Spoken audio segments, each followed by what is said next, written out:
This review is written by David Harvey. Follow him on Twitter on ILHARV. The link is in the description. Stay is not a game. It's a story. It wants to be a game, but it also wants you to think it's not a game. If Stay was a person, it would be the guy who wants to be cool by lurking in the corner of the room at parties. He won't talk to you so that he seems mysterious. But when you do start to talk to him, you realize he's about as deep as a puddle. There are some really clever ideas buried within Stay. The game measures the time that you put into it. You're punished, sometimes brutally, for leaving the game unattended for long periods of time. It's a cool touch, but this makes the game impossible to play for the casual gamer. If you don't want to commit to the hours that Stay wants you to commit to, then you won't be able to get into this game. The game starts with the protagonist, Quinn, being kidnapped by a shadowy force. He awakes in what is essentially a dungeon, with only a computer for company. You play the role of the unknown watcher. You connect with Quinn, and slowly over time you build up trust and rapport with him.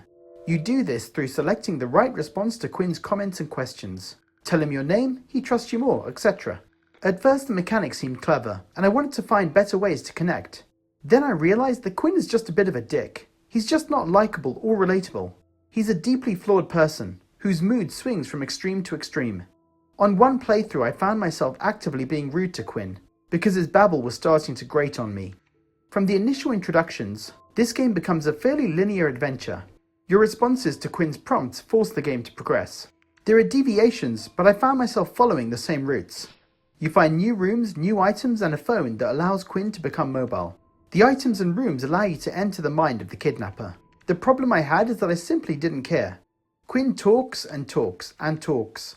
The chat room setup means that you have to watch Quinn type, which is novel at first, and then you realize that this is how it's going to be for the whole game. There's no option to go a little bit faster. I hammered X in the hope that I could skip his waffle. This for me killed the replay value, as I didn't want to have to read it all over again. As you progress, the game throws puzzles at you to solve. The early puzzles were fun, requiring a degree of logical thinking, and then you hit a wall, a literal wall with a peacock on it. This puzzle is midway through the game, and it's ridiculous. There's no hint as what the hell you're supposed to do.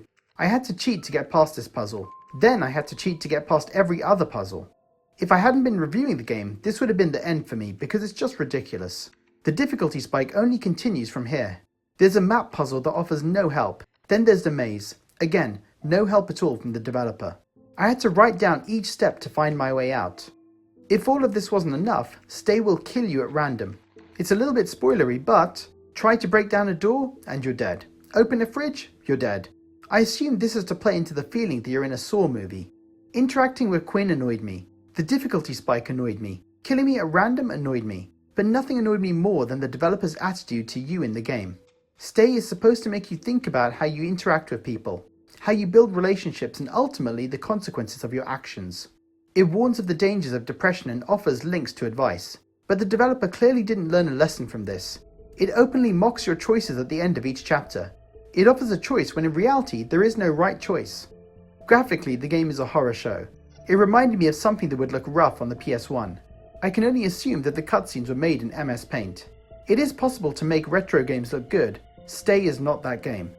In terms of sound, Stay goes some way to creating an atmosphere, and playing with headphones does create a sense of tension, at first. Then the effect wears off. Like most things in Stay, you forget that it's there as you battle through this turgid affair.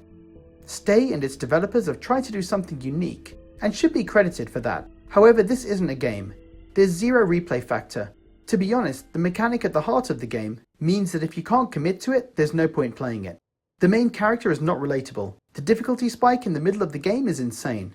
It looks rubbish. This would have made an interesting film, but as a game, I recommend avoiding it.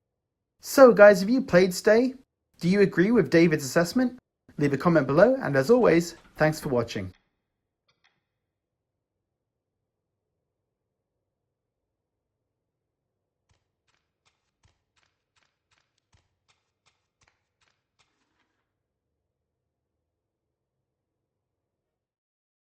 I've got a website now, guys.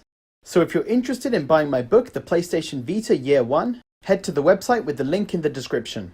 The book covers the launch and first year of the Vita on the market, as well as interviews with developers and a look back at some of the big games that launched in 2012. Thanks for checking it out.